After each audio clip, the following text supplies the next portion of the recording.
where that location it is being used for how many days and all that. Same way what I told hospital mein to once we change the patient, that time somebody will, one we have two girls who are supporting us, they'll help us to know how they are using the software. तो वो एक patient change हो जाए दूसरा, तो we know how much utilisation कुछ full हो रहा तो we can then deploy more, और if it is not being used we are recalling from NGOs where it is not being used because we have given 400 cylinders. So जहाँ पे मैं कोई का गोडाउन में पड़ा हुआ है तो विल से देम कि भाई आपका यूटिलाइज नहीं हो रहा, आप ये NGO यूज़ कर रहा, अच्छा उनको भेजा दो.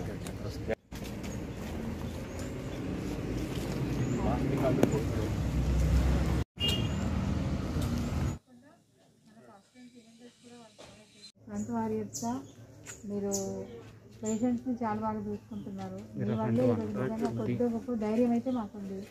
మీరు మీ ఏఎన్ఎంలు మేమైతే ధైర్యంగా ఉన్నాం. అండ్ ఇలాంటివి మీకు చాలా చిన్న సహాయం, ఇలాంటివి మీకు ఉపయోగపడతాయి. మీ సర్వీస్ ఇంకా బాగా మంచి సర్వీస్ ఇస్తారని ఉద్దేశించాను. అండ్ అడగగానే రిక్వెస్ట్ చేయగానే ఇందర్ గారు వారి ఫ్రెండ్ ప్రశాంత్ గారు మాకు ఏర్పాటు చేసినందుకు చాలా థ్యాంక్స్. ఇది మాది ఏంటంటే ఒకటి జన్మభూమి, ఒక ఉంటుంది కర్మభూమి, ఇది ధర్మభూమి. ఎందుకంటే ఆలేరు టెంపుల్ మా ఇన్ని సంవత్సరాల నుంచి మీరు ఇక్కడ ఏరియాని మీరు కూడా దానికి మంచిగా చూసుకుంటున్నారు. आप एक्चुअली हमारा आँख खोल दिए, हमारा आँख बंद था अभी तक. द मोमेंट यू सेड कि हमको डायलिसिस सेंटर लगाना है तो हमारा आँख खुल गया अभी इधर. ఇది ధర్మభూమి हमारा हम सुनीता रेड्डी मैडम एमएलए के बहुत आभारी हैं कि हमको कम्युनिटी हेल्थ सेंटर में सबसे पहले एक डायलिसिस सेंटर लगाने के लिए उत्साहित किए और ये डायलिसिस सेंटर लग चुका है. पिछले 1 साल से बहुत ही अच्छा चल रहा है. 10 बेड लगे हुए हैं और पूरे 10 के 10 बेड ऑक्यूपाइड हैं. अभी मैडम का एक रिक्वेस्ट आया था कि हमको कुछ यहाँ पर ऑक्सीजन कॉन्सनट्रेटर चाहिए. अभी जो पेंडेमिक है, कोरोना की वजह से ऑक्सीजन की कमी हो जाती है लोगों में, तो अभी हम 3 ऑक्सीजन कॉन्सनट्रेटर अभी दिए हैं. और जैसे जैसे ज़रूरत पड़ेगी, ब्रीद इंडिया के नाम से ये कॉन्सनट्रेटर ब्रीद इंडिया के पास से आए हुए हैं, और जैसे जैसे ज़रूरत पड़ेगी इसका ये ट्रैकिंग सिस्टम है कि कौन से पेशेंट को कितने टाइम के लिए ऑक्सीजन कॉन्सनट्रेटर दिया हुआ है. ज़रूरत पड़ने से और जैसे जैसे डिमांड रहेगी और कॉन्सनट्रेटर भी यहाँ पर आ सकते हैं. इसके अलावा 5 ऑक्सीजन सिलेंडर का भी इंतज़ाम यहाँ पर हॉस्पिटल के लिए कर रहे हैं. उसके साथ उसके फ्लो मीटर का भी इंतज़ाम होएगा. और हमको ये लगता है कि आलेर सिर्फ हमारा मंदिर का ही, जैन मंदिर का ही शहर गांव नहीं है, बल्कि हमारे लिए इतना यहाँ पर कुछ काम करने के लिए पॉसिबिलिटीज़ हैं कि, और हमको बड़ा अच्छा लगता है कि यहाँ आकर के अगर किसी की सेवा कर सके इस गांव के अंदर, तो हमको लगता है कि जैसे भगवान की सेवा करते हैं, माधव सेवा ही मानव सेवा है, तो भगवान की सेवा जहाँ करते हैं तो मानव की सेवा करते हैं. तो हमको ये लगता है कि मानव की सेवा करने से भी हमको यहाँ पर तृप्ति मिलती है. हम बहुत बहुत आभारी हैं सुनीता रेड्डी मैडम के कि हमको यहाँ पर काम करने का मौका देते हैं यहाँ पर. धन्यवाद. ఆలేరు కమ్యూనిటీ హెల్త్ సెంటర్లో గతంలో మహావీర్ జైన్ ట్రస్ట్ వాళ్ళ సహకారంతో ఇక్కడ డయాలసిస్ సెంటర్ని మనము ఏర్పాటు చేసుకున్నాము. ఇప్పటికీ వారు ఆ డయాలసిస్ సెంటర్ని మెయింటైన్ చేస్తూ ఉన్నారు. దాదాపు 60 మంది పేషెంట్లకి ఉచితంగా ఇక్కడ డయాలసిస్ ట్రీట్మెంట్ అనేది ఇవ్వటం జరుగుతుంది. ఉమ్మడి నల్గొండ జిల్లా వ్యాప్తంగా పేషెంట్లు ఇక్కడికి వస్తూ ఉన్నారు. నేను గతంలో వచ్చి విజిట్ చేసినప్పుడు జనగామ నుంచి కూడా పేషెంట్లు ఇక్కడికి వచ్చి ఉచితంగా డయాలసిస్ ట్రీట్మెంట్ తీసుకుంటున్నారు.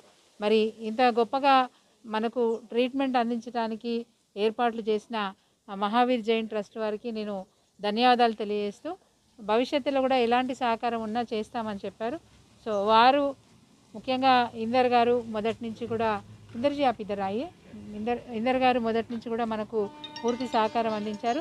అండ్ ఇప్పుడు ఈ పాండమిక్ సిచ్యువేషన్లో, అంటే ఈ కరోనా వల్ల ప్రజలలో ఒక భయాందోళనలు ఉన్నాయి.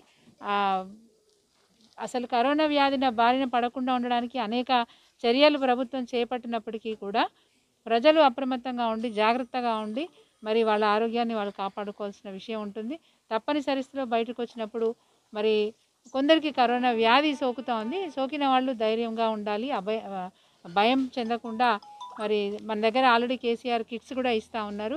ఒక 6 రోజులు 7 రోజులు ఆ మందులు వాడిన తర్వాత, కేసీఆర్ కిట్ మందులు వాడిన తర్వాత కూడా మాకు నయమైన అవ్వట్లేదనే మీకు అనుమానం వస్తే అప్పుడు హాస్పిటల్కి రావాల్సిందే కోరుతా ఉన్నాం.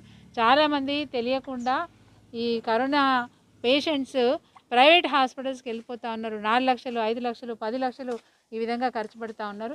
మాలాంటి వాళ్ళకైతే నిత్యం ఫోన్లు, అంటే రాత్రి 11 కానీ, 2 కానీ, 1 గంట కానీ, ఉదయం తెల్లవారు గట్ల 4 గంటలకు కానీ ఫోన్లు వస్తూ ఉన్నాయి. మా పరిస్థితి బాగలేదు, మాకు ఆక్సిజన్ ట్రీట్మెంట్ కావాలి, ఎక్కడుంది, ఏ హాస్పిటల్కి వెళ్ళాలి, మాకు ఒక బెడ్ ఇప్పించండి, వెంటిలేటర్ పెట్టించండి, లేదంటే రెమిడిసివిర్ ఇంజెక్షన్ ఇప్పించండి. ఇట్లాంటి రిక్వెస్ట్లు రాత్రి అంతా కూడా వస్తూ ఉంటాయి. కొన్నిసార్లు మాకు నిద్ర ఉండదు. ఆ పేషెంట్ బాధ చూస్తూ ఉంటే, ఆయన ఫోన్లో చెప్తున్న బాధ చూస్తూ ఉంటే మాకు బాధ అనిపిస్తూ ఉంటుంది. సో ఈ సందర్భంగా మన దగ్గరనే ఈ వసతి కల్పించాలి, ప్రైవేట్ హాస్పిటల్స్కి వెళ్ళకుండా మన దగ్గరనే ఈ వసతి కల్పించాలనే ఆలోచన వచ్చింది. గత వారం ఇక్కడికి వచ్చినప్పుడు డాక్టర్స్తో మాట్లాడాం. డాక్టర్స్ అందరూ కూడా సహకరిస్తామని చెప్పారు. ఇక్కడ వెంటిలేటర్స్ పెట్టించండి, ఆక్సిజన్ సిలిండర్స్ పెట్టించండి, మనకున్నవి సరిపోవట్లేదు, ఇంకా కూడా కావాలని చెప్పారు.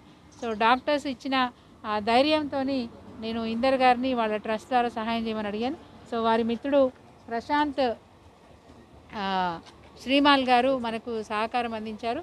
వారి సంస్థ ద్వారా ఈరోజు మనకి 3 ఆక్సిజన్ కాన్సన్ట్రేటర్స్ ఇవ్వడమే కాకుండా బ్రీత్ ఇండియా ఫౌండేషన్ ట్రస్ట్ ద్వారా ఈ సహకారము మనకు అందించారు. 3 ఆక్సిజన్ కాన్సన్ట్రేటర్స్ ఇవ్వడమే కాకుండా భవిష్యత్తులో మనం ఒక 10 ఆక్సిజన్ సిలిండర్స్ కావాలని రిక్వెస్ట్ చేసాం. అందుబాటులో 5 ఉన్నాయన్నారు, వెంటనే అవి అరేంజ్ చేస్తా అన్నారు. దాంతోపాటు ఫ్లోమీటర్స్ కూడా చాలా అవసరము. సో ఆ ఫ్లోమీటర్స్ కూడా రిక్వెస్ట్ చేయడం జరిగింది. ఒక 10 ఫ్లోమీటర్స్ తొందరలోనే వాళ్ళు అరేంజ్ చేస్తా అని చెప్పారు. సో అంటే మనకి ఎలాంటి అవసరం ఉన్నా మేము ఉన్నామంటూ మరి ఈరోజు ముందుకొచ్చిన ఇందర్ గారికి, అదేవిధంగా ప్రశాంత్ గారికి, మరి నియోజకవర్గ ప్రజల పక్షాన వారికి ధన్యవాదాలు తెలియజేస్తూ ఉన్నాము. ఒక ప్రభుత్వం చేస్తేనే పనులు అవుతాయి అనేది కాకుండా ఇలాంటి పెద్ద మనసులు ఉన్న పెద్ద మనసున్న మనుషులు ఈ సమాజంలో ఉండడం వల్ల మరి అనేక మందికి ఈరోజు మంచి జరుగుతూ ఉందని నేను కోరుకుంటా ఉన్నాను. ఈ మాత్రం వర్షాలు పడుతున్నాయంటే ఇలాంటి మంచి వ్యక్తులు ఈ సమాజంలో ఉన్నారు కాబట్టి ఈ మాత్రం వర్షాలు పడుతున్నాయి, ప్రజలు మంచిగా ఉంటున్నారు, సుభిక్షంగా ఉంటున్నారు. భవిష్యత్తులో ఇంకా కూడా వాళ్ళ సహకారం తీసుకొని మన నియోజకవర్గ ప్రాంత ప్రజల ఆరోగ్య అభివృద్ధి కోసం కృషి చేద్దామని చెప్పి ఈ సందర్భంగా తెలియజేస్తా ఉన్నాను. ఇందుకు సహకరించిన టోటల్ ఈ కమ్యూనిటీ హెల్త్ సెంటర్ సంబంధించిన టోటల్ స్టాఫ్కి, డాక్టర్స్ నుంచి మొదలు పెట్టుకుంటే శానిటేషన్ వర్కర్ వరకు వాళ్ళందరికీ కూడా నేను అభినందనలు, నా ధన్యవాదాలు తెలియజేసుకుంటా ఉన్నాను. Thank you very much.